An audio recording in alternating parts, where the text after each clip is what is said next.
परम पूज्य श्री महाराज जी के YouTube चैनल को सब्सक्राइब करें तथा पूज्य महाराज श्री जी की कथाओं को सर्वप्रथम देखने के लिए बेल आइकन दबाना ना भूलें। एक बार अपने अभिमान के साथ में एक नेपाल की रानी आई। 4 दासियां उसके आगे, 4 दासियां उसके पीछे और 4 सेवक उस रथ को अपने कंधे पर ढोए चल रहे थे। वृंदावन की उस निकुंज गलियों को पार करती हुई राधा रमण के दरबार में पहुंचने वाली थी। रानी होने का, रानी तत्व का अभिमान था। प्रातः वेला थी। एक मार्जन करने वाली एक बूढ़ी सी अम्मा अपनी धेली के बाहर प्रातः वेला मार्जन कर रही थी, जिसे ब्रज में मेहतरानी बोलते हैं। मेहतरानी सेवा कर रही थी और जैसे ही रानी उसको पार करने वाली थी, सामने से रथ आ रहा था। सेविकाओं ने बोला, अरे हट जाओ, रानी आ रही है, नेपाल की रानी आ रही है। तो वो मेहतरानी बोली, अरे कौन सी रानी है? हमने तो कभी इस रानी को नाम ना सुनो।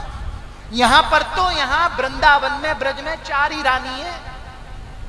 पहली रज रानी, यमुना रानी, लता रानी और हम सबों की राधा रानी। और इस चारों के अलावा यहाँ पे कोई नहीं है। तू कौन सी रानी की बात कर रही है? अरे ये नेपाल की रानी आई है। वो मेहतरानी बोलती है, देखो इसको रथ से उतार दो। क्यों?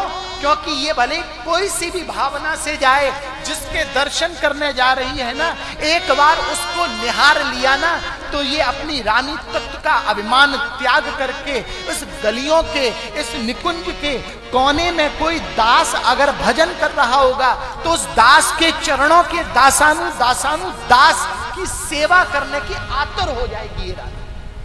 और जैसे ही उस रानी ने राधा रमण लाल के प्रांगण में प्रवेश किया और वो पर्दा हटा, और पर्दा हटते ही 16 अंगूर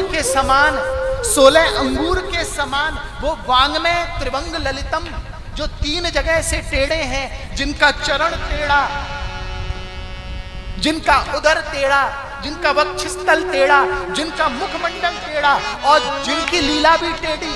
और जैसे ही पर्दा खुला, उस त्रिभंग ललितम का दर्शन हुआ।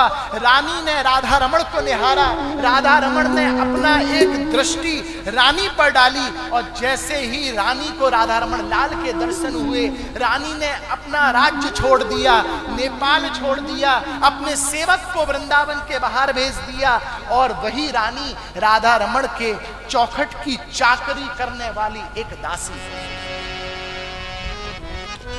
फिर राधा रमण की चौखट को छोड़ करके वो रानी कभी गई नहीं। और वो रानी कहती है, भैया याद रखना, जो अभिमानी है, जो लोभी है, जो कामी है, जो क्रोधी है, वो कभी गलती से वृंदावन मत आना। और अगर वृंदावन आ गए तो छोटे से काले ठाकुर का दर्शन मत करना। और अगर दर्शन भी कर लिए तो ज्यादा गौर से निहारना मत। अगर निहार लिया ना तो समझ लेना, तुम्हारे घर पे तुम्हारा पुत्र, तुम्हारे पति, तुम्हारे बच्चे, तुम्हारे रिश्तेदार, वो सब छूट जाएगा और राधा रमण सिर्फ तुम्हारे हृदय कमल में विराजमान होकर के तुम्हें स्वीकार लेगा। और जिस दिन राधा रमण ने स्वीकारा, उस दिन संसार तो छूट जाएगा और राधा रमण की चौखट तुम्हें सर्व सर्वदा के लिए नसीब हो जाएगी।